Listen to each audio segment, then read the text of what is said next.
Hola, buenos días. Permitidme que me presente, soy José María Piera.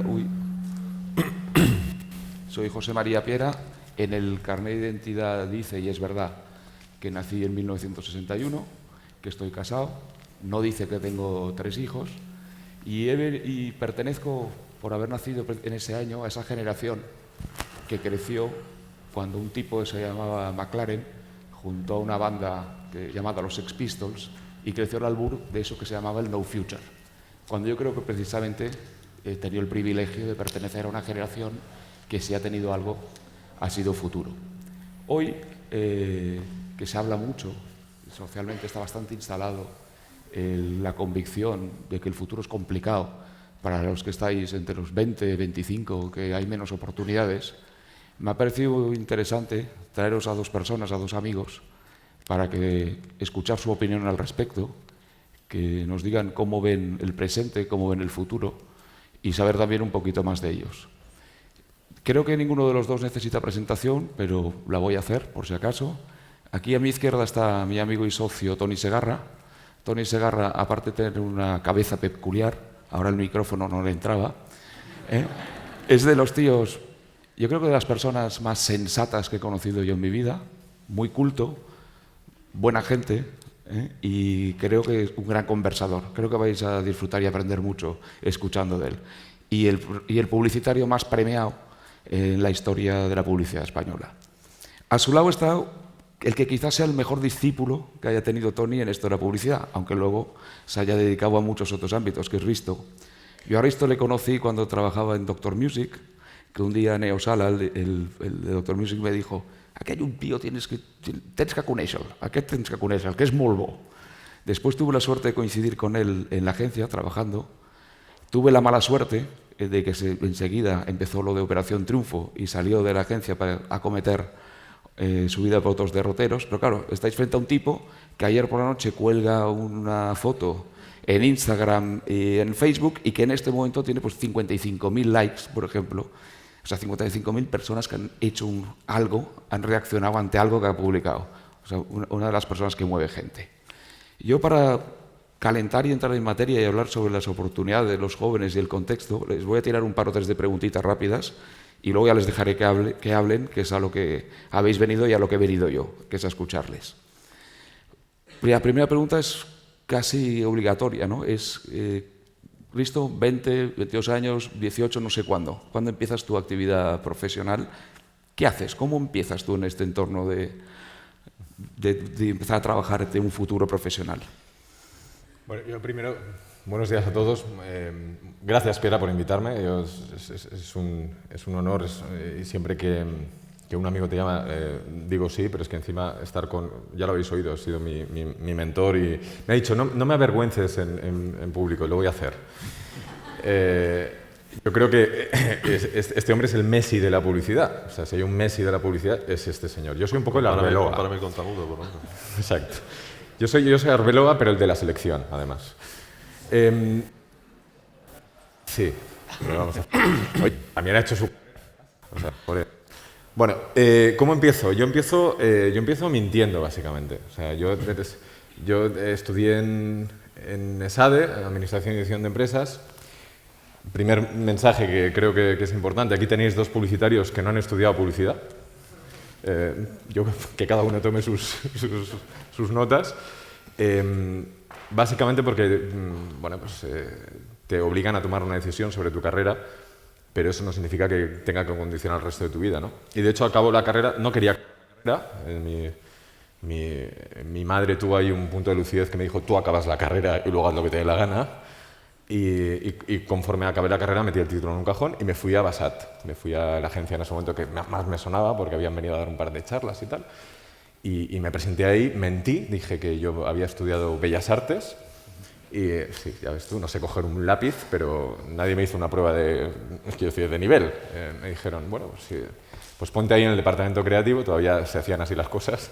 Ponte ahí en el departamento creativo. Yo creo que detectaron que mentías bien y por eso te contrataron. Igual era eso. Seguramente. Pero es que, efectivamente, es que además te incita, yo creo que este sector te incita un poco a venderte, incluso sin ser tú. A mí me ha pasado una cosa que no quiero hablar más de lo necesario, que lo importante es que hable él, ¿eh? Pero a mí me ha pasado una cosa que además ha sido consistente en toda mi carrera, que es que para acabar siendo yo he tenido que empezar siendo otro. Y eso me ha pasado igual en la publicidad, me ha pasado igual en la televisión. O sea, para acabar siendo yo he tenido que empezar haciendo de otro. Crearte un personaje. Sí, es que el personaje lo asimilo a los actores, yo actúo fatal, ¿no? O sea, pero digo, bueno, pues voy a sacar esto de mí, que es lo que esta persona pues puede ser que compre, ¿no? Que me compre, y a partir de ahí ya me ocuparé de ir colando otras cosas que me interesan. ¿Puedo intervenir? Por favor. Me parece una reflexión interesante con respecto a eso que siempre hablamos de la vocación, ¿no? Y por qué nos cuesta tanto identificar nuestra vocación, seguramente, ¿no? Y es que yo creo que tenemos, lo digo porque cuando lo has dicho he pensado, a mí también me pasó, yo durante muchos años, lo hemos hablado muchas veces, pensé que era escritor y no escribía una línea, ¿no? Entonces, seguramente esa construcción de personajes tiene que ver con el, no sé si con el miedo a enfrentarte a lo que eres realmente, pero sí es verdad, ¿no? Que eso nos aparta claramente de la vocación, es decir, perseguimos una quimera que no somos y acabamos obviando aquello para lo que tenemos un talento natural o un don o una facilidad, seguramente porque es fácil, ¿no? Seguramente porque nos parece que no tiene importancia, ¿no? No lo valoras. No lo valoras. Perdón, un paréntesis. No, sí, es así. A mí hubo uno de los primeros jefes, Jorge Villena, ¿te acordarás? Sí. Que tuve, que me dijo, vístete siempre como el trabajo que quieras tener, no como el que tienes. Y dije, joder. Vístete. Vístete como el trabajo que quieras tener, no como el que tienes. Y dices, es verdad, te tienes que construir algo, aunque no sea cierto, para hacerle creer a los demás que aquello es así hasta que algún día alguien cree en ti, ¿no? Y yo no sé si he tenido vocación. En tu caso yo sí, que sé que sí. Yo creo que claramente la tienes, pero bueno. No lo sé. Yo lo he ido descubriendo a medida que he visto qué es lo que me gustaba hacer. Que eso también, vocación, ¿no? Claro. Toni, ¿cómo empezaste tú? Da un pasito para atrás. ¿Cómo empiezas tú? Bueno, yo creo que empezando por el tema de las oportunidades, ¿no? Yo pertenezco a una generación, que es la tuya, que tenía muy marcadas las vías de ascenso, digamos, al trabajo, al progreso profesional, ¿no? Es decir, yo creo que nunca en la historia ha habido tantas oportunidades como hay ahora, pero seguramente la situación es más complicada precisamente por eso, ¿no? Es más difícil de percibir o de ver o de navegar en ella, ¿no? Porque es una situación de cambio permanente, ¿no? Nosotros estábamos en un entorno en el que las cosas estaban más teledirigidas, ¿no? Yo entro en publicidad un poco porque yo siempre dije que por casualidad, en realidad cuando ahora miro hacia atrás me doy cuenta de que bueno, mis padres tenían una imprenta, las imprentas tenían estudios de diseño gráfico, que eran algo así como mini agencias de publicidad, mi padre era bastante fanático de la publicidad, mi hermano empezó a trabajar en ese estudio de diseño gráfico, por tanto yo vivía en un contexto relativamente publicitario, ¿no? Yo se supone que era el que quería escribir de la familia, de 6 hermanos, pues yo daba la paliza aunque era escritor, jamás escribí una sola línea, como digo. Y me pareció en algún momento que la publicidad, empecé a trabajar en la imprenta como administrativo, decidí que aquello no era mi vida y como yo era el que escribía, pues mi hermano me empezaba a pasar trabajillos de freelance, de escribir folletos, básicamente, que es lo que el estudio de diseño hacía. Me resultaba divertido, me resultaba fácil y por razones obvias no le daba importancia, es decir, esto que estamos hablando de que al final la vocación se aparta porque es aquello que haces bien y que te sale natural y por tanto no puede ser que en esta cultura del sacrificio y del esfuerzo en la que vivimos eso sea tu vocación tiene que ser algo que te cuesta, ¿no? Y entonces de alguna manera empecé a progresar en ese camino de la publicidad. Luego con mi hermano Paco, que ha sido en realidad mi gran mentor, montamos una pequeña célula a partir del estudio de diseño de la imprenta que se llamaba Paco Segarra y Vinicius, porque yo tengo una pasión absoluta por Vinicius de Moraes y me hacía llamar Vinicius en aquella época. Y de ahí ya empecé a sonar en el mercado y me fueron contratando en agencias de publicidad. Y ya muy entrada mi carrera, en una conversación mítica con mi mujer un domingo por la mañana, caí en la cuenta que ¿Quién hay ahí?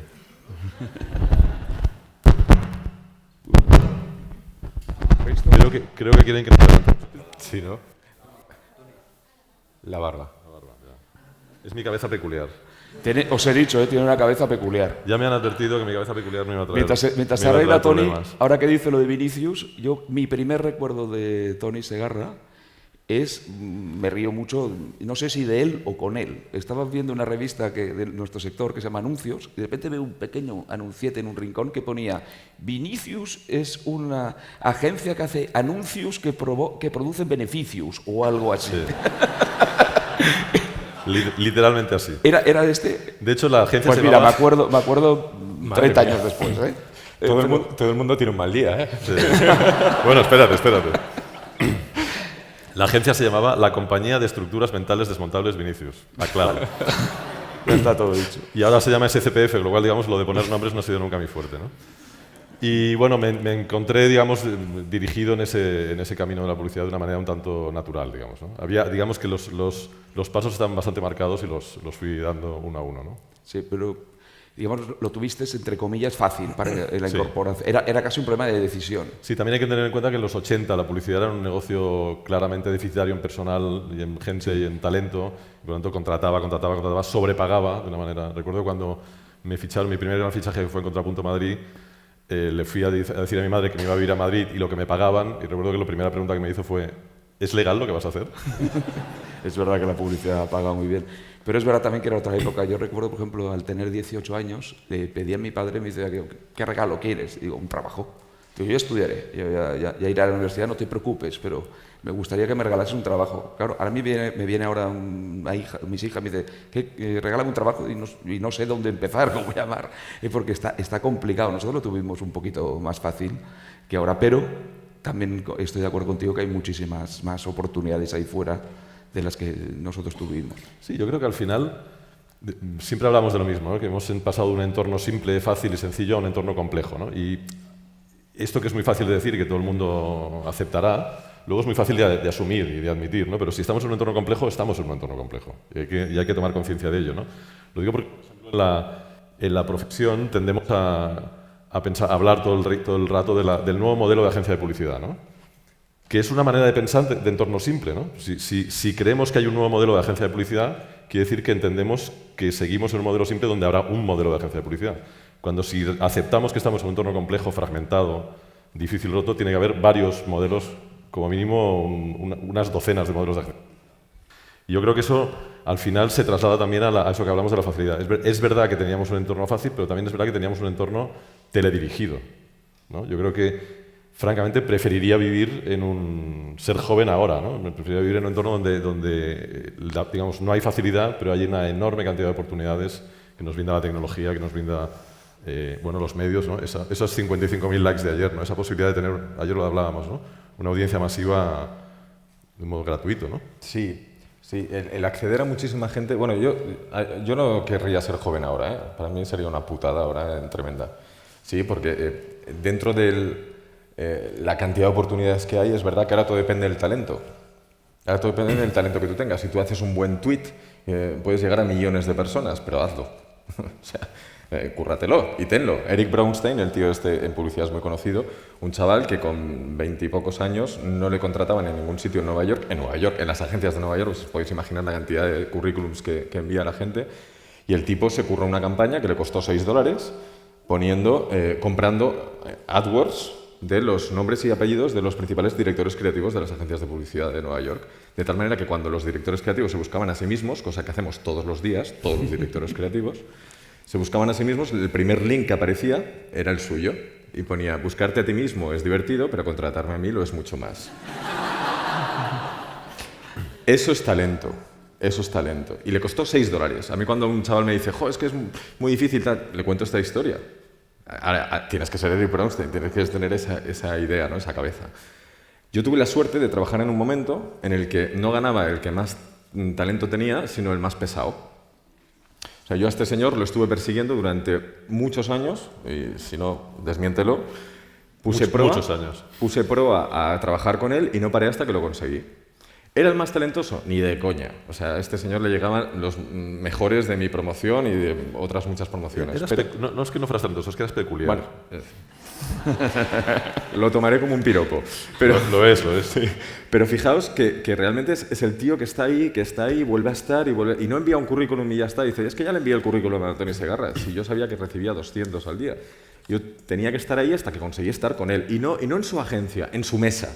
O sea, estuve trabajando enfrente de él. Y no paré hasta que lo conseguí. Me enemisté con todos los creativos que había en ese momento en la agencia, acuérdate. O sea, sí. Yo entré y era... Bueno, ahora te has enemistado con Media España también. Bueno, ya... Hoy, también es verdad. Perdona, voy a aprovechar esta incursión en el talento que hace Risto para preguntarte a ti, Toni, una cosa que te escuchaba a veces.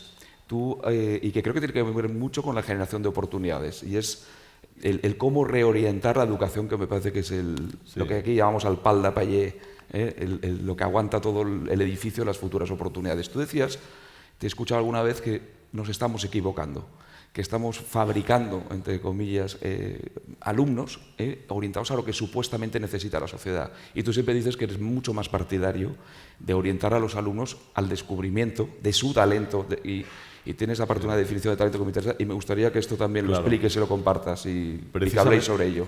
Precisamente por lo que estaba diciendo Risto, con el que estoy moderadamente de acuerdo. Efectivamente, estamos en un momento en el que el talento prima. Por tanto, digamos, para competir en la actual situación de las cosas, uno tiene que dedicarse a algo para lo que valga y sobre todo que le apasione, que ame. Entonces, y eso es la vocación, me parece. Y la vocación tiende a ser entendida como un don milagroso que alguien nos regala y que solo unos pocos elegidos tienen en la vida, ¿no? ¿Puede ser? Ahora estás. En cambio, yo creo que en un entorno competitivo, ultra competitivo, en el que ellos van a competir, y nosotros hemos competido ya en un entorno competitivo, pero el entorno se hace más competitivo y más cambiante y más difícil. Si no eres capaz de encontrar aquello para lo que realmente tienes facilidad, aquello para lo que realmente tienes talento, para aquello que vales realmente, es difícil que seas capaz de competir, porque, sobre todo, la competitividad exige un enorme esfuerzo. Es decir, digamos, para mí la cultura de la vocación tiene que ir... O sea, defiendo la cultura de la vocación porque defiendo la cultura del esfuerzo. Es decir, no es posible competir ni avanzar sin una enorme dosis de esfuerzo, enorme. Siempre recuerdo el ejemplo de Paco de Lucía, ¿no? Cuando murió, que Javier Limón decía: no hizo a nadie jamás ensayar tanto como a Paco de Lucía, que seguramente fue el tipo más dotado del mundo para tocar la guitarra, ¿no? Y sin embargo, era el que más practicaba. Por lo tanto, si alguien realmente quiere ser bueno en lo que hace, y tiene que practicar mucho, tiene que tener un cierto don hacia eso que hace.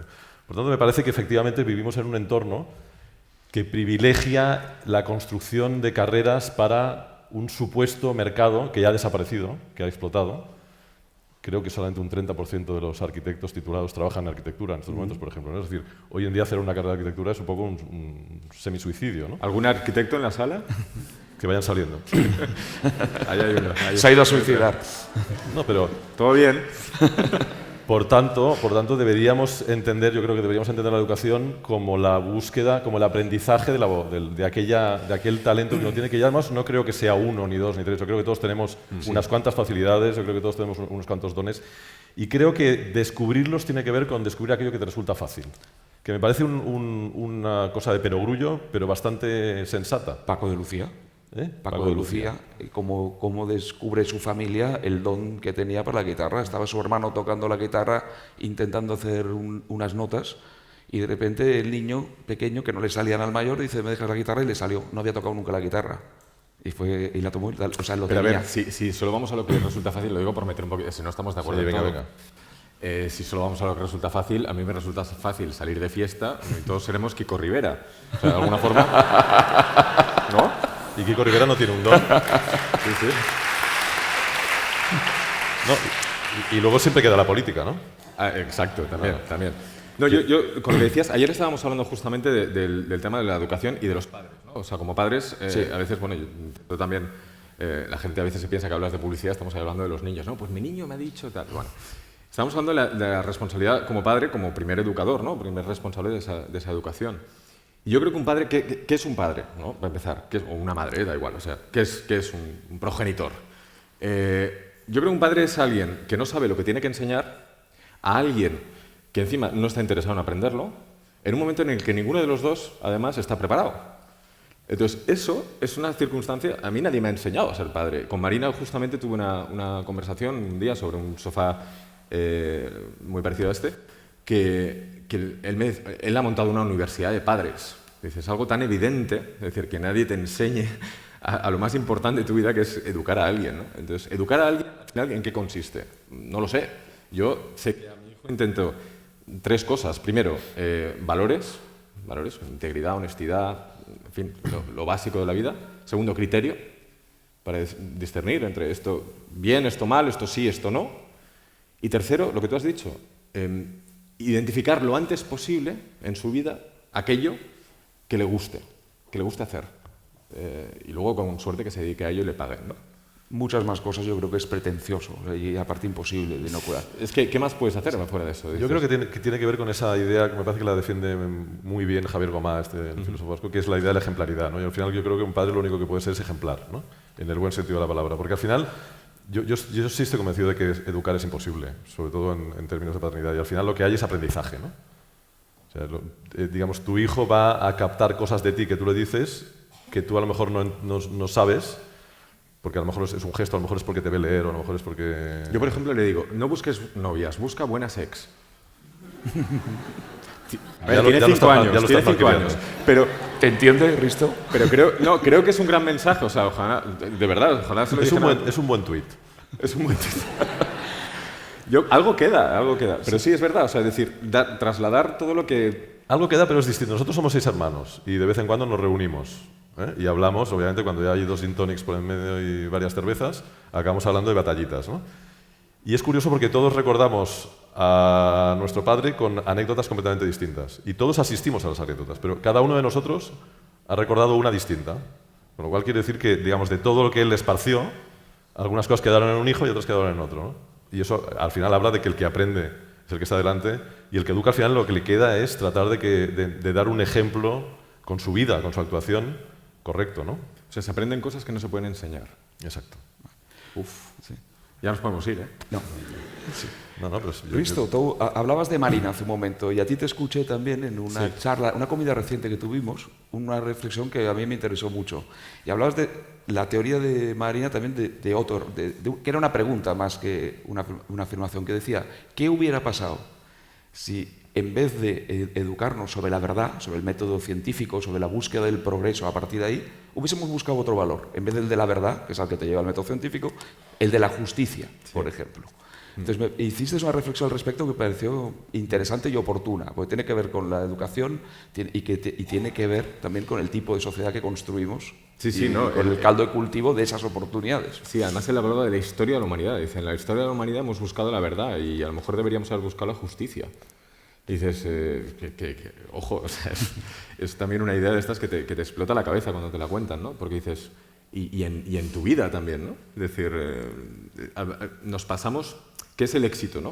O sea, nos pasamos nuestra existencia buscando el éxito. Y yo creo que una de las cosas que primero hay que reflexionar es la definición de éxito, para cada cual. ¿Qué es el éxito? Para mí el éxito es que la gente a la que admiro algún día me admire a mí, o me admire, o me diga, oye, estoy orgulloso de ti. O sea, yo he decidido admirar a la gente que he decidido admirar, a mi madre, ¿no? Y el día que mi madre me vino y me dijo, oye, me ha encantado esto, ese día es éxito, me da igual si por eso que ella me está diciendo me lo reconoce, pues me han pagado mucho dinero, un poco, o ha tenido mayor o menor repercusión social. Yo creo que la definición del éxito, ¿no? es una de las...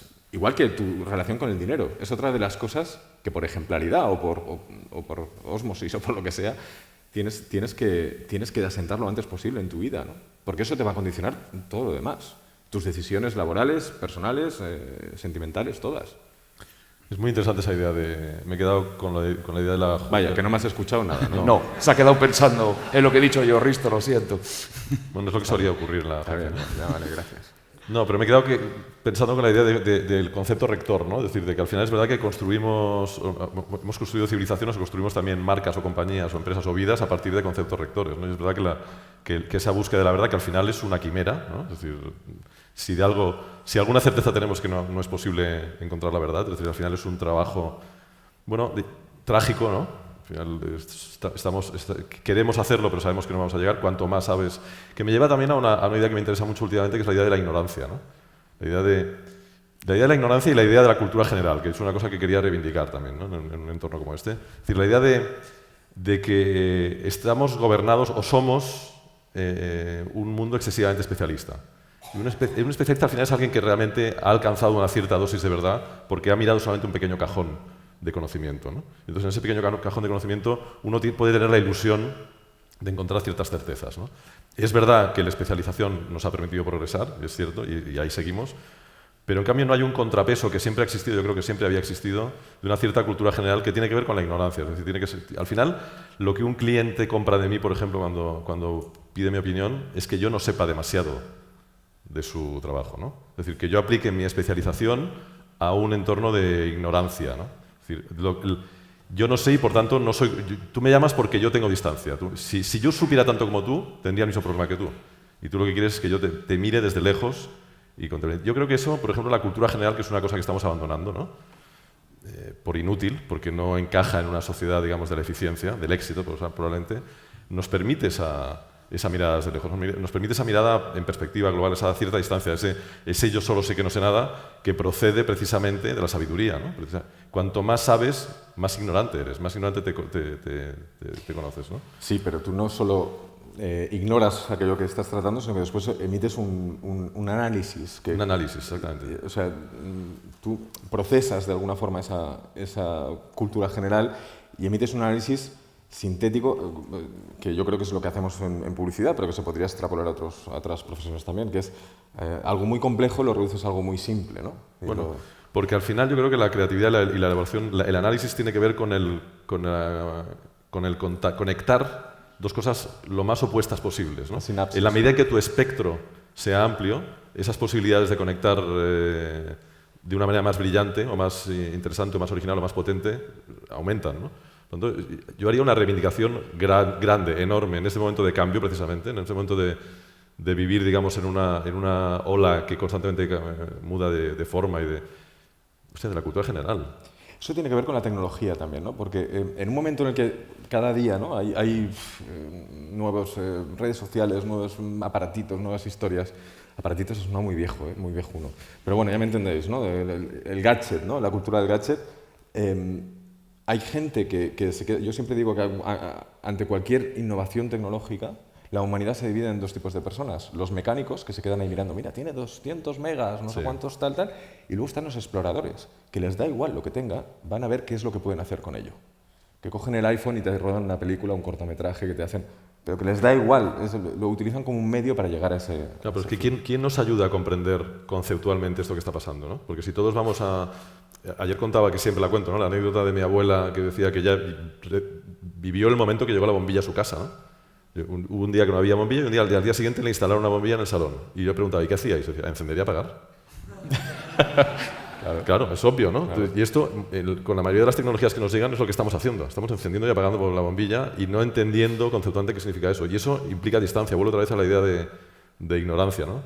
Es decir, de no ir, lo del fútbol, ¿no? No ir todos detrás de la pelota y contemplar el juego desde lejos, decir, no, estamos yendo todos detrás de la pelota. Tú ponte aquí, tú ponte allí, ¿no?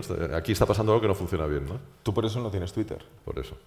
En parte, yo tengo 53 años, es difícil que yo sea un señor nativo digital experto. Por tanto, nativo, ¿no? Recuerdo que antes de que tú llegaras a la agencia, hubo un antes de que tú llegaras a la agencia. Nosotros dividimos la agencia en antes de Risto y después de Risto. Como mis ex. Bueno, nosotros también somos uno de tus ex, ¿no? Pues había un tipo que se llamaba Dani Blanco al que le fascinaba la idea de que yo no tuviera ordenador. Y yo contestaba los mails a mano, ¿no? Mi secretaria me pasaba los mails impresos, yo los contestaba encima a mano y se dedicaba a contestarlos ella, ¿no? Y esa idea de que yo no tuviera ordenador le fascinaba tanto que el tipo me decía que era una virtud. Y me decía siempre, Tony, mantente, tú que aún puedes, mantente alejado de la máquina. Porque él veía la posibilidad de que alguien en el mundo tuviera una visión en perspectiva. Es verdad que he caído en la máquina, pero sí me acuerdo mucho intento mantener esa cierta distancia con respecto a lo que está pasando. Primero porque creo que no lo entendería, es decir, no soy el más preparado para entender lo que está pasando y sin embargo puedo tener una cierta capacidad de análisis si lo veo en perspectiva, ¿no? Si lo veo desde la ignorancia, digamos, ¿no? Sabina me dijo lo mismo con los móviles. ¿Sabes que él no tiene móvil? Y dijo... ¿Y cómo puede vivir? Exacto, ¿cómo puede vivir? No, dice, es que quien me quiere encontrar me encuentra. No es cierto. Y sorprende, ¿no? Algunos, bueno, no sé si todos conoceréis, pero yo creo que todos en algún momento hemos visto a alguien que dices, ¿y cómo vives sin móvil, tío? Es como una... Yo soy un gran defensor del móvil. A mí me parece que el móvil me hace mejor persona. Está claro. Ese WhatsApp de por la noche, mi hija estudiando en Londres, ese Bonanit de por la noche, me da la felicidad absoluta. Duermo tranquilo. Claro. Así que vivan los móviles. Risto, tengo una pregunta complicadísima para ti. ¿Qué hora es? El móvil. No, se lo he dejado. Las 11 y... Es que voy adelantado, las 11 y 28. Vale, lo digo porque no sé hasta qué hora tenemos, pero yo creo que sería interesante también, por aquí corre un micro, de que si alguien quiere hacer alguna pregunta, claro, no esperar a aquello al final y que os la puedan hacer así directamente. Corre por aquí un micro, mira, ahí ya veo la primera, y si le dais... Yes. Así seguro que hacen mejores preguntas que yo.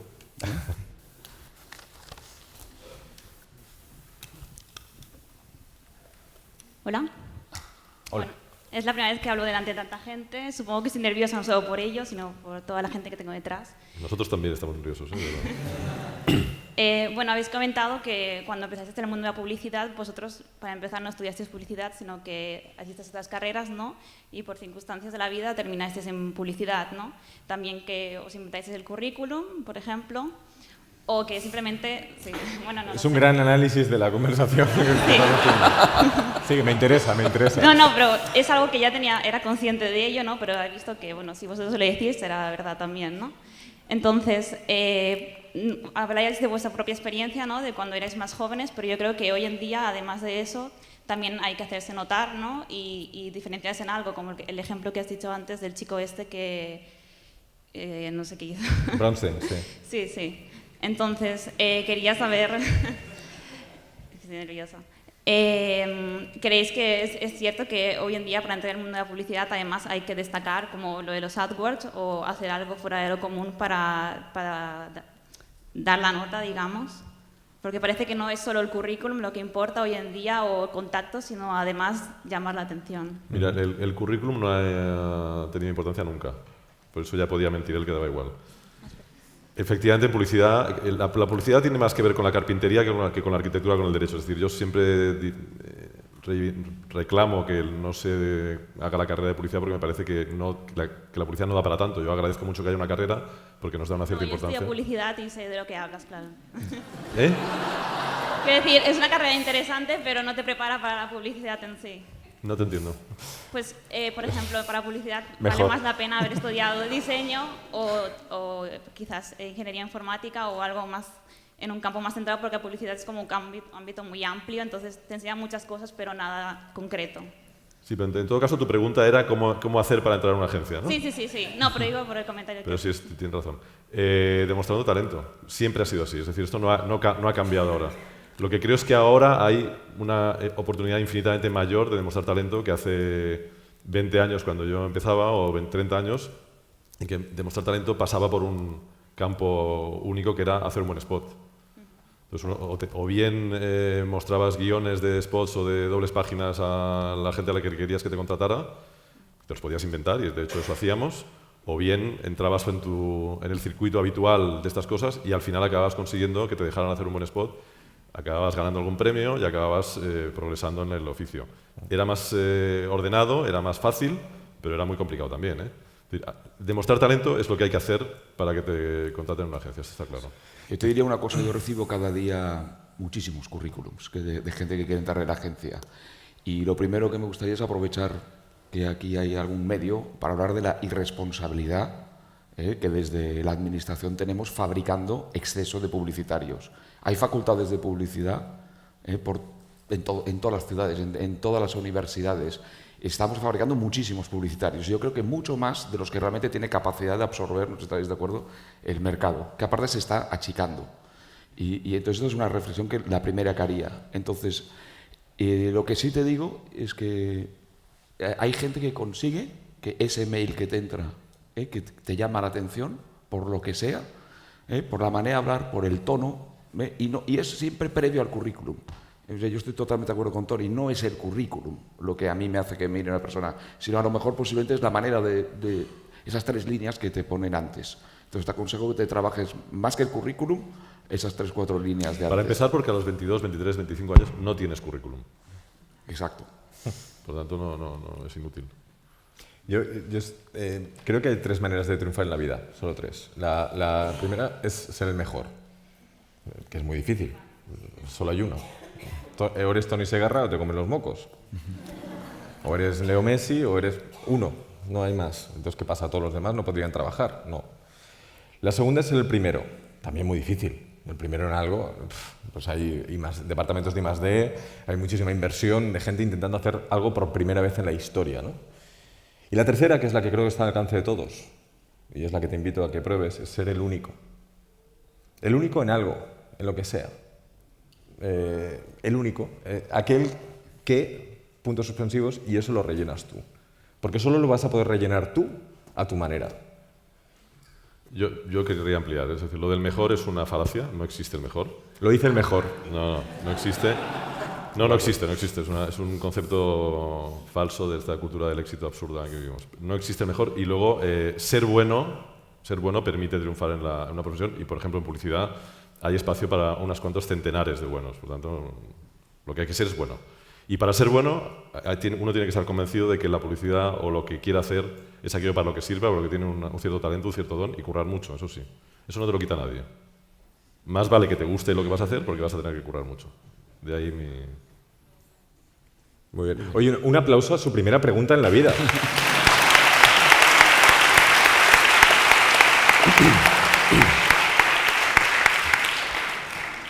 Bueno.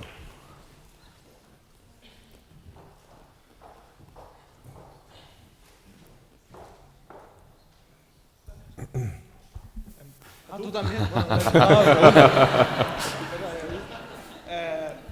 Risto, que has comentado cómo llegaste a la agencia y creo que sería interesante que comentaras cómo llegaste a Operación Triunfo, que es lo que te catapultó luego a la fama. Dos cosas. Primero, es verdad, me dio fama. Me dio fama y en ese momento puso muy en peligro el poco prestigio que había construido. De hecho, este señor y yo estaba trabajando con él en ese momento y ¿te acuerdas que me llevaste a comer un día y me dijo, lo puedo decir, ¿no? Sí. Me dijo textualmente, me dijo, déjalo que estás a tiempo. Lo que demuestra mi clarividencia, ¿no? No, pero te voy a explicar, tenía toda la razón, o sea, Me ofrecí voluntario a escribir una carta en tu nombre para dimitir. Para dimitir. Yo te la escribo, no te preocupes. En la segunda gala, o sea, una cosa como llevaba nada. El mensaje que él me estaba dando, que es verdad, que es en esta vida puedes construir fama, tener fama en este país es relativamente fácil. Lo he hecho yo, lo ha hecho gente, mucha otra. No vamos a dar nombres, no hace falta, pero vamos, te tiras a un torero y ya puedes estar ahí. Oye, que no hay personas que... Bueno, en fin. Pero eso es muy fácil de construir y te va a aportar muy poco. Lo que yo siempre reivindico, igual que Tony reivindica el valor del talento y el esfuerzo detrás de él, yo reivindico el prestigio. Yo reivindico la construcción de prestigio. Aunque lo que me haya pasado a mí es lo contrario, yo lo sé. O sea, yo he sido muy conocido y... creo en la gente prestigiosa, no en la gente famosa. ¿Por qué? Porque fama es que te conozca todo el mundo. Prestigio es que te conozca la gente adecuada. Y eso te dota de influencia, te dota de poder y te dota de felicidad, porque estás haciendo algo que te gusta y encima en tu sector puedes hacer cosas. Es verdad que la fama te trae otras cosas, sí, pero, por ejemplo, conocer gente interesante es una de las mejores cosas que te da la fama. Entonces, ¿cómo acabé en Operación Triunfo? Pues por un profesor, precisamente, que tenía mucho prestigio en ESADE, que además creo que ha participado aquí alguna vez en el foro, es Alfons Cornella.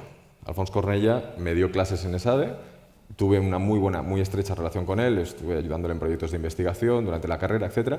Y cuando acabé la carrera, pues a él le propusieron, ya llevaba muchos años fuera de la carrera, yo estaba trabajando con Tony, y a él le propusieron salir en un programa de televisión. Él, aparte de sabio, es muy tímido, dos cualidades que a mí me faltan, y me lo propuso. Me dijo, oye, pues igual te llaman para aparecer en este programa. Era un programa sobre inventores, no tenía nada que ver con Operación Triunfo, pero el director de ese programa era el mismo director de Operación Triunfo. Me vio en ese programa y me propuso ir a Operación Triunfo. Y yo accedí para cargarme el programa. O sea, yo dije, yo voy porque odio este programa profundamente. Lo dije entonces, lo digo ahora, no tengo ningún problema. Me voy a hacer famoso a vuestra costa y me voy a cargar el programa. Pero también odiabas al de los inventores porque... Sí. Bueno, es que... No te llamaron por casualidad, digamos. No. Claro, es que ahí está la visión del productor que dijo, este me interesa, ¿no? Pero bueno, ya eso... Pero fíjate, ¿son casualidades? Sí, pero también es, pues lo que uno va surfeando. Yo creo que muchas veces Las decisiones importantes de nuestras vidas no las tomamos nosotros, te vienen. Un día, pum, te encuentras con la mujer de tu vida. Otro día, pum, te pones enfermo, una enfermedad grave. Otro día, lo importante no es lo que te pasa, lo importante es cómo surfeas lo que te pasa. Y con eso lo dejo en todo lo alto, ¿no? Hablar de surf en estos momentos siempre es tendencia. Mola, ¿no? Es trending topic. Venga, más preguntitas. Hola, buen día. Buen día. Felicidades por la charla, me ha gustado mucho.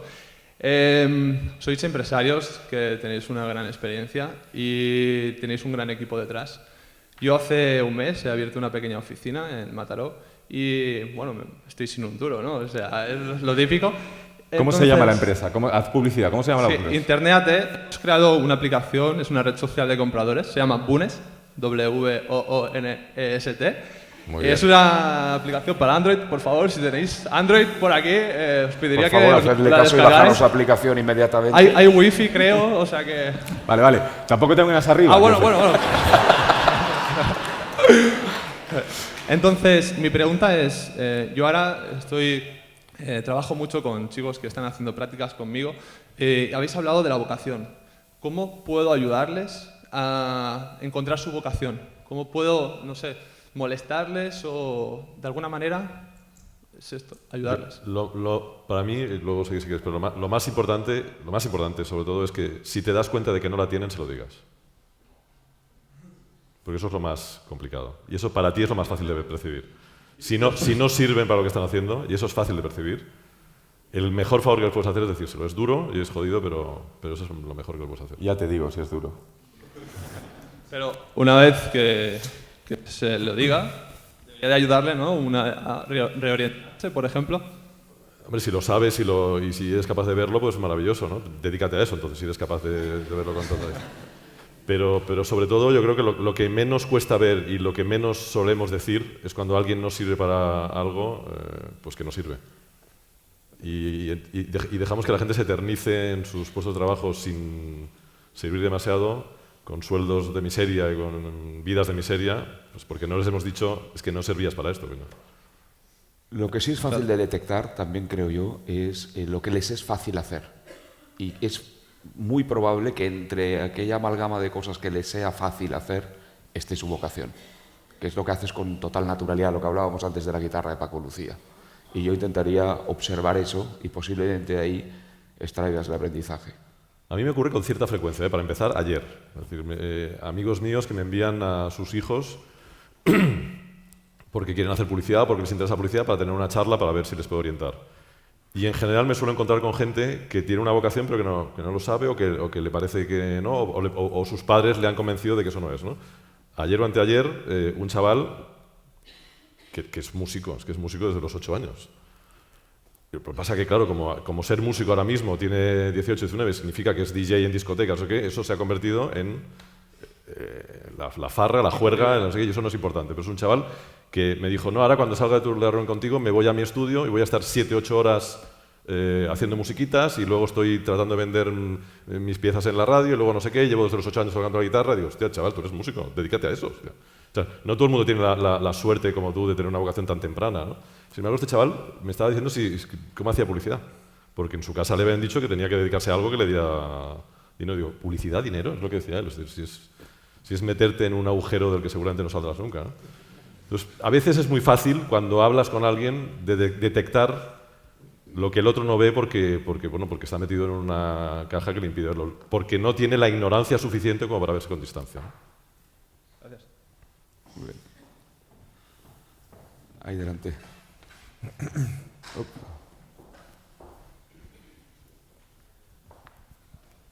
Hola, buenos días. Lo primero, darte gracias por la charla y demás. Es un honor estar aquí y esta oportunidad. Tengo dos preguntas, una para Risto. La primera es, ¿tú crees que has llegado donde has llegado por la persona que has construido, aparte del típico Risto duro, hiriente? Y si aconsejas en plan de adaptarse a situaciones y crear personalidades según vayan ocurriendo situaciones y las circunstancias que te lo exijan. A ver, ¿cómo? Perdón, repíteme. Perdona, es que el sonido no llega. Desde aquí se escucha mal. Sí. Me quería decir que Si tú, construyendo la persona que has construido en plan del tipo duro, hiriente, has llegado hasta donde has llegado, si crees que se ha ido por eso, y si la aconsejas de alguna forma en plan de adaptarse a las situaciones para crearte tu propio personaje de alguna forma. Es decir, tú en sí eres marketing, eres un tío que... Sigue, me está interesando mucho. Yo he venido aquí para escuchar esto, de hecho. Sí. No, a ver, entiendo tu pregunta. Voy a, si no te importa, voy a transformarla en algo interesante. Mira. No. Ahora entiendes por qué la gente te quiere, ¿no? No. Un momento.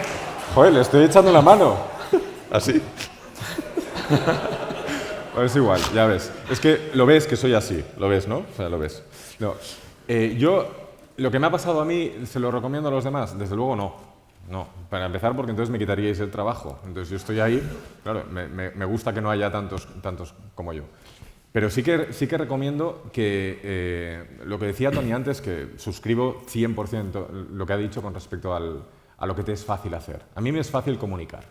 Y esto me he dado cuenta pronto, tarde o lo que fuera en la vida. Y cuando me han venido las situaciones, pues desde escribir en un periódico, maravilloso, en el periódico todos los domingos, ahí lo tenéis, en vuestro kiosco, hasta escribir un libro, hasta escribir para una marca, hasta ponerme en un plató a decirle a alguien que no vale, a decirle a alguien que no tiene talento para cantar o para lo que fuera. Eso me es fácil, me divierte y me lo paso muy bien y encima gano dinero. ¿Qué más puedo pedir? Pues eso yo creo es el mensaje que os ha dado Tony, ¿no? Es exactamente ese. Mi caso ha sido así, pero en el tuyo puede ser de otra manera. Lo importante es... Y también el tema de los amigos, que yo creo que es, antes lo decías, te puedes sentar, ¿eh?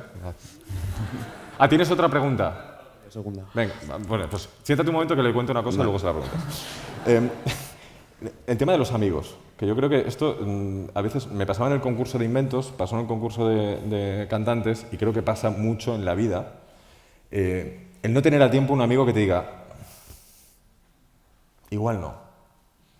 Ya. Ese igual no te puede hacer mucho más favor. Bueno, es lo que intentaba decir antes, ¿no? Claro. Es verdad que los no son más importantes que los sí, ¿no? Y eso es un amigo de verdad. El amigo de verdad no es el que te dice, claro que sí, persigue tu sueño, ¿no, tío? Hay gente... Pero ves, yo te lo dije y afortunadamente no me hiciste caso. Bueno, porque los amigos también se equivocan. Igual no soy tu amigo.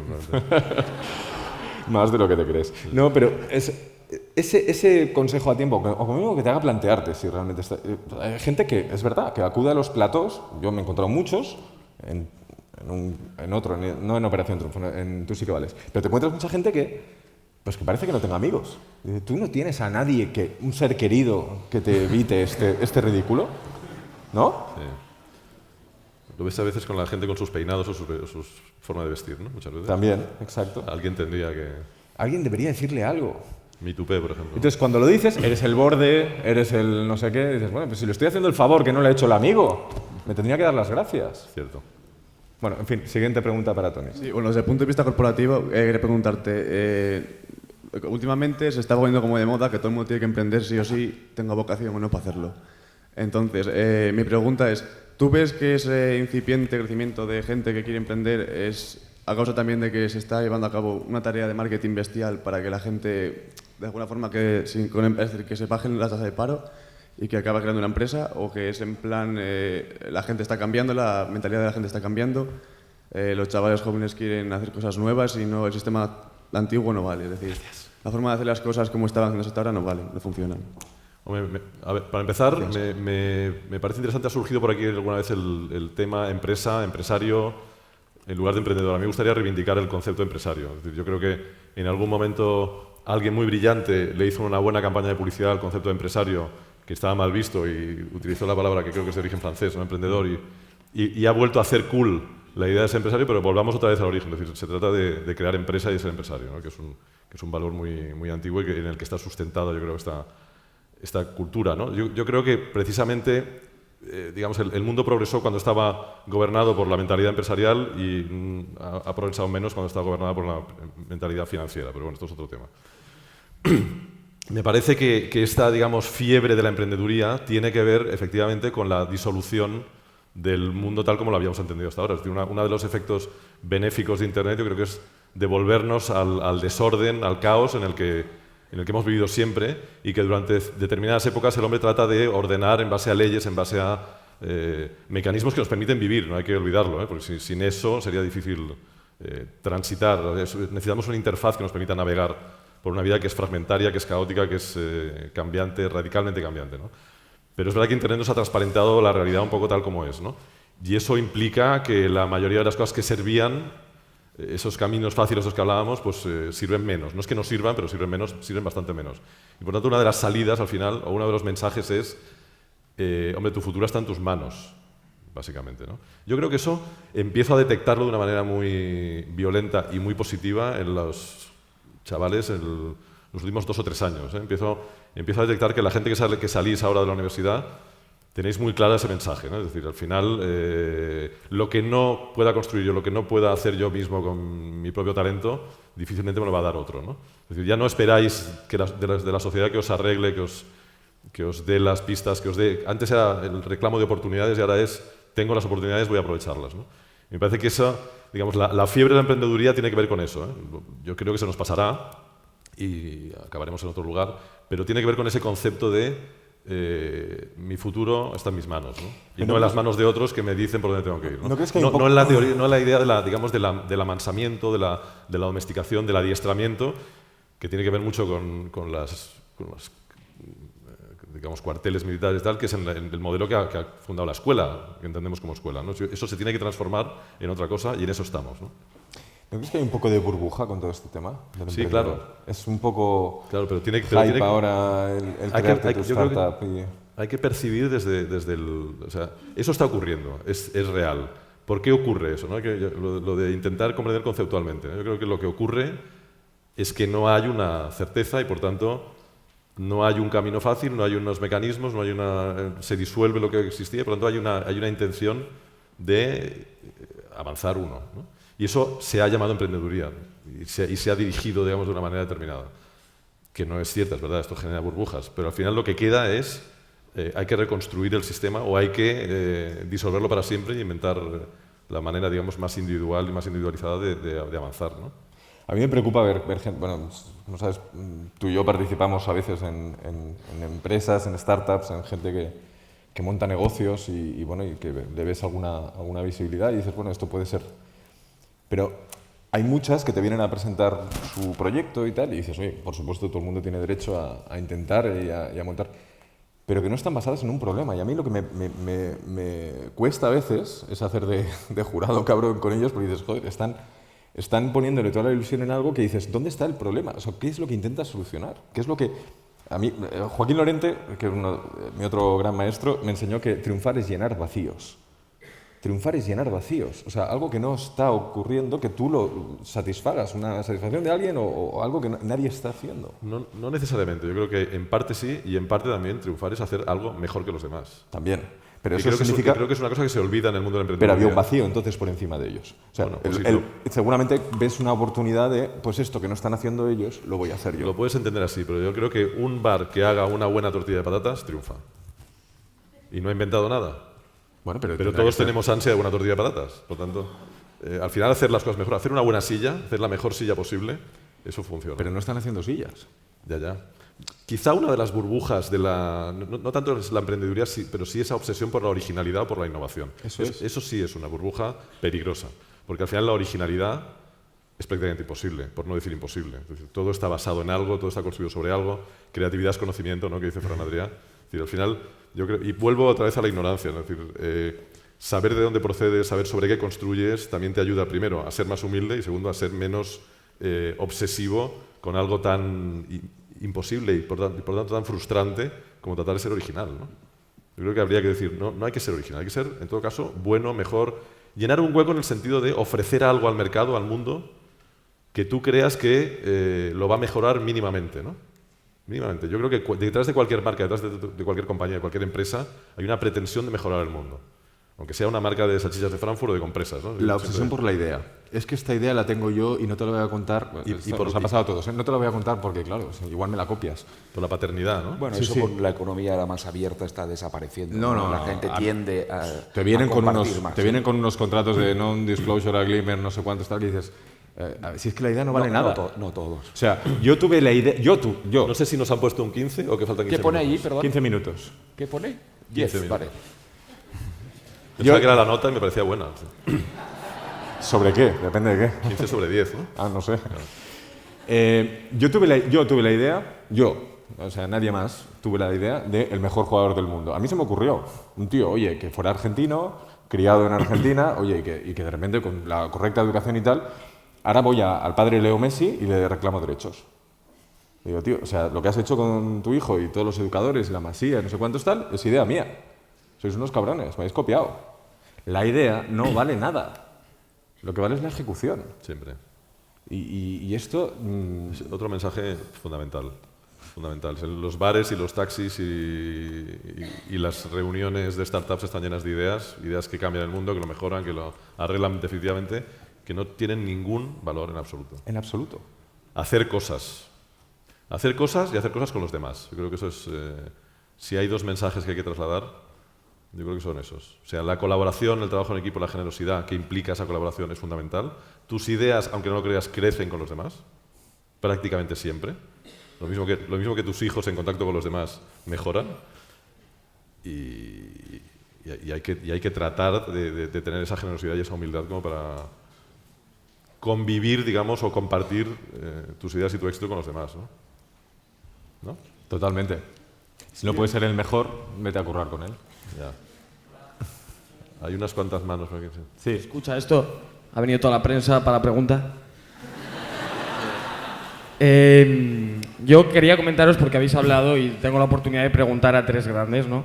Habéis hablado de en el mundo de las agencias de publicidad, ¿no? El mundo simple versus el mundo complejo, ¿no? Y cómo habéis visto cómo ha crecido y cómo ha cambiado en este proceso desde que habéis empezado hasta hoy.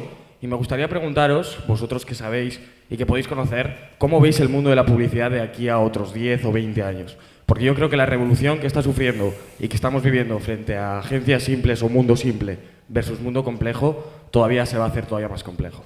Pero esa es mi opinión, entonces yo quiero saber un poco la vuestra. Muchas gracias y gracias a todos. Bueno, a ver, ahora la contestarán Risto y Tony, pero yo les voy a hacer un anticipo. Yo creo que en el fondo te has contestado tú la pregunta.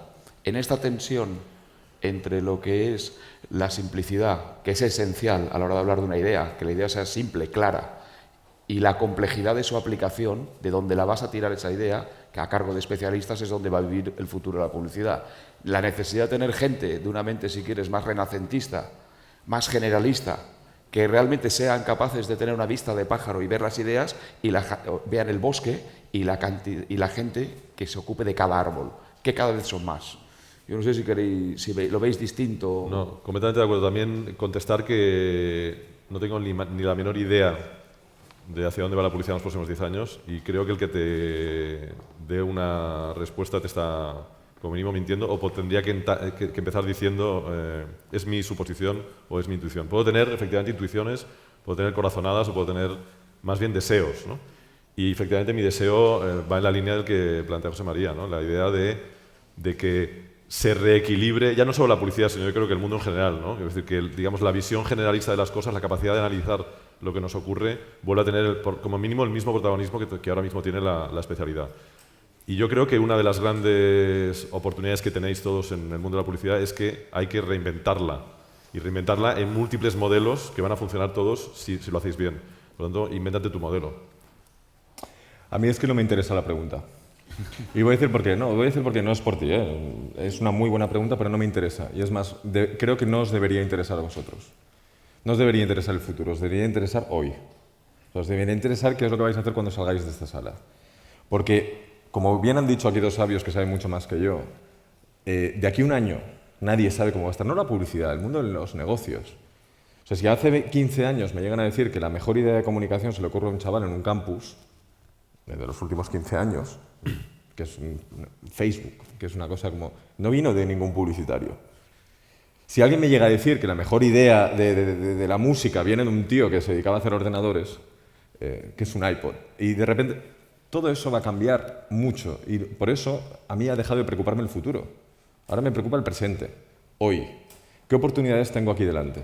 ¿Y qué es una oportunidad? Pues muchas de las cosas que hemos hablado. Rodearte de gente muy buena, de la que puedas aprender mucho, sentirte siempre el más tonto de la sala, como yo en este escenario, eso es una buena señal. Eso es una buena señal. Y la segunda es hacer cosas. Equivocarte, sobre todo cuando eres joven, que los errores pasan muy poca factura. A medida que te vas haciendo mayor, pasan más factura. Pues es el momento de equivocarse. Y no tenerle miedo, no a la vida, a nosotros. O sea, ir a por nosotros. Yo siempre digo en las conferencias, quitadnos los clientes. Id a por nosotros. Porque en la medida que nos sintamos amenazados, nosotros también intentaremos reaccionar. Obviamente no nos lo vamos a poner fácil, pero vosotros estaréis haciendo lo correcto, que es pegarle la patada a la generación anterior. Y siempre fue así. Exacto. Un tipo que hablaba muy directo y muy claro, que igual recordaréis que era José Antonio Camacho, que fue seleccionador español de fútbol, jugador del Madrid, daba un mensaje muy claro y lo daba a los jugadores de la cantera y les decía, vosotros no tenéis que tocar a la puerta del primer equipo, tenéis que derribarla. Y eso es lo que os toca. Tenéis que derribar a Risto, tenéis que derribar a Tony, tenéis que derribar a la gente que hay ahí para poneros vosotros. A mí con cuidado para este poder mayor, hacer. A Tony con delicadeza, pero lo derribáis también. A mí no, que me gusta. Hay una pregunta de Antonio no sé qué. Vale. Sí, espera, hay una pregunta y después lo pasas aquí al barbudo de la segunda fila. Buenos días. Bueno, yo soy emprendedor y quiero ser empresario. Entonces, pregunta sobre todo lo que, bueno, siguiendo una cosa que dijo antes Risto, y es, ¿cómo puedo conseguir el mayor prestigio posible? Es decir, llegar a la gente adecuada y comunicarle mi idea. Pues mira, aquí tienes 2 agencias de publicidad maravillosas, las contratas. También trabajamos... Hay una idea interesante que no hemos hablado y que creo que... Le iba a machacar ahora. No, hombre, no machaques. Bueno. Luego. Vale. ¿Qué es la imitación? La imitación. Se aprende imitando. Correcto. Sí. Un poco tú lo has avanzado cuando decías, júntate con gente interesante. Tú deberías tener ídolos, deberías tener gente a la que quieres imitar, deberías tener gente que te fascina lo que hacen. Intenta copiarles e intenta acercarte a ellos. Se aprende copiando. Ahora machácale. No, ahora ya no digo nada más.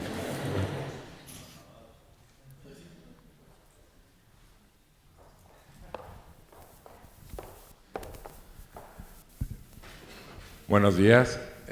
Yo quería preguntar si históricamente decimos que la época de crisis acentúa o tensa el talento y generalmente son épocas más creativas, ya que estamos en una época de crisis y probablemente esta generación que hay aquí estudiantes son los estudiantes mejores preparados de la historia de este país. La pregunta es, ¿creéis que se está viendo eso? Es decir, ¿creéis que la formación que tienen esos estudiantes en este momento y la tensión que hay económica, empresarial y social está generando que todo esto sea un factor multiplicador? ¿Lo sentís? Porque en algunos momentos yo tengo la percepción de que sí y en muchos otros que no creo que sea algo constante, ¿no? Gracias. Yo, en los últimos 2 años y sobre todo en el último año, tengo la percepción clara de que sí. De que hay yo creo que la crisis ha creado el convencimiento de que ha habido un cambio real, de que no se puede vivir en base a los mecanismos y a los dogmas del pasado y de que hay que espabilar. Y yo eso lo estoy percibiendo de una manera clara y además me alegra mucho. Por otro lado, lo de que las crisis tensen también generan miedo y eso es el peor aliado, digamos, de la innovación y de la creatividad y en general de las decisiones, ¿no? Yo pondría en cuestión lo que has dicho, la generación mejor preparada, también. Que tendrá muchos títulos y seguro universidades maravillosas. Pero recientemente, además, he tenido no una, sino varias experiencias de gente de 20, 25, o sea, empezando la carrera, acabándola o directamente intentando acceder a su primer puesto de trabajo o su primera empresa, haciendo exposiciones. Creo que hay una asignatura pendiente, 2 asignaturas pendientes en este país, 2, que siguen estando pendientes hoy. La primera es la capacidad de exponer en público. Exponemos fatal. Y si os hiciera salir aquí a muchos de vosotros, sería lamentable, no sabríais expresaros en público. Y no es culpa vuestra, es culpa de que no se os ha educado para ello. Y la segunda es nuestro nivel de inglés. Porque hablamos todos aquí un nivel de, economía globalizada, su puta madre. No. ¿Cuántos aquí podrían hacer una exposición en inglés? Y eso es lo que nos resta competitividad. Da igual la edad que tengas. Si los chavales que vienen con 20 años no saben hablar un buen inglés y no saben exponer en público, nos estamos disparando en el pie. Y me pongo agresivo. Es cierto, tienes toda la razón, pero están mejor preparados que hace 20 años. Saben un poquito más de inglés. ¿Siempre me tienes que ganar? Antes sabían un poco de francés. Sabíamos. Bueno, el francés sigue siendo fundamental, ¿eh? Sí. A ver, Otro buen tuit. 5 minutos. Hemos bajado de nota, ahora tenemos un 5. Cuidado, bueno. Buenos días a todos. Mira, quería preguntar una cosa, bueno, indagar un poco más en una pregunta que os hicieron antes. Concretamente, yo hago marketing y publicidad y aparte tengo otra faceta como de actor de teatro. Entonces, hace varios días doy vueltas a mi cabeza por preguntar básicamente si puedo hacer, porque yo he tenido la suerte de trabajar en agencias de publicidad y también como actor. Entonces, antes que habías comentado algo de un personaje, entonces mi duda era si podía mezclar las dos cosas para llegar a trabajar. Bueno, ahora básicamente estoy en paro. Entonces, como lo habías, como pocos y muchos. Claro que sí. No, y además te honra que seas valiente para decirlo en público. Exacto, y yo quería, y básicamente era eso, porque quería saber si era correcto poder mezclar las dos profesiones, como antes lo habías comentado, de un poco de un personaje, porque yo he trabajado, pero siempre he apartado mis dos ámbitos. Pero quería saber si antes, como habíais dicho, de un poco de destacar, de tener talento y tal. Estoy en paro, pero sé que no soy malo, pero tampoco sé qué tan bueno soy. Entonces, quería saber, obviamente esto ya es un trabajo interno, pero ¿cómo puedo empezar a hacerlo? Tú vienes a hacer terapia. Yo te lo voy a hacer.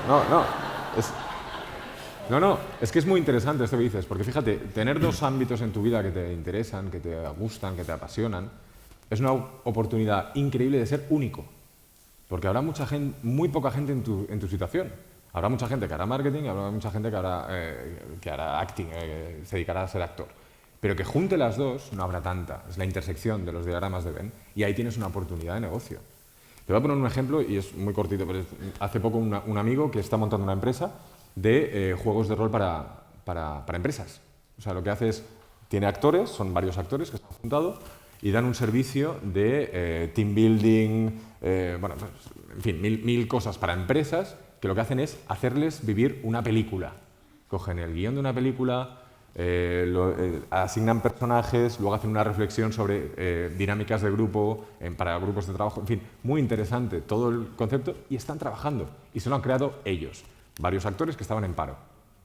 Insistiendo en lo que dices, Risto, Alfons Cornella, el que tuviste tu profesor en SADE, siempre decía que toda la innovación viene de la creación de nuevas intersecciones. Yo lo que haría es explorar eso, porque tú hablas de hacerte único. En la exploración de nuevas intersecciones seguro que hay oportunidades, y muy a tu medida.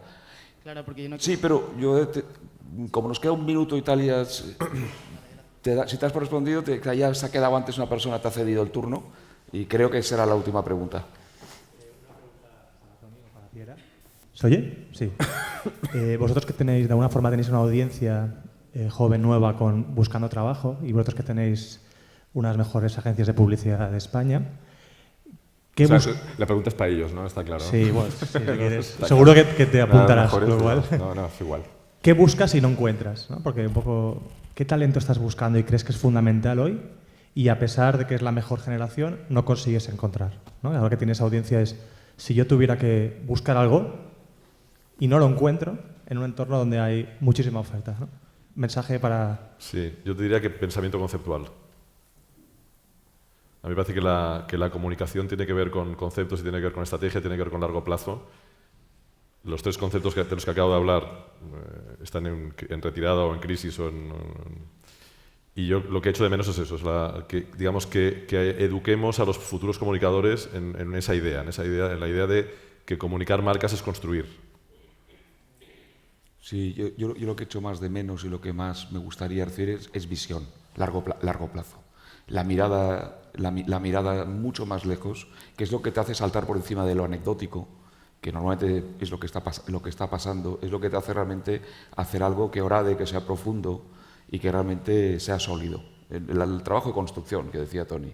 Y eso es lo primero que notas enseguida si alguien tiene esa mirada, porque todos tenemos la tentación de caer en algo más cortoplacista, en algo más efectista, en algo más inmediato. Y me parece que ahí es la gran aportación que puede hacer cualquier persona, a cualquiera, no a nosotros, a cualquiera de esta sala. Un poco de mirada, la mirada un poco más alta, las luces largas y no tanto las cortas o los intermitentes, que es como conduce casi toda la gente. No sé si estamos o no estamos, ¿sí? Ya estamos. Bueno, oye, ya os he dicho que yo creo que ibais a asistir a una conversación de dos personas muy sensatas con las cuales yo disfruto siempre escuchando. Espero que haya sido así y gracias a todos vosotros.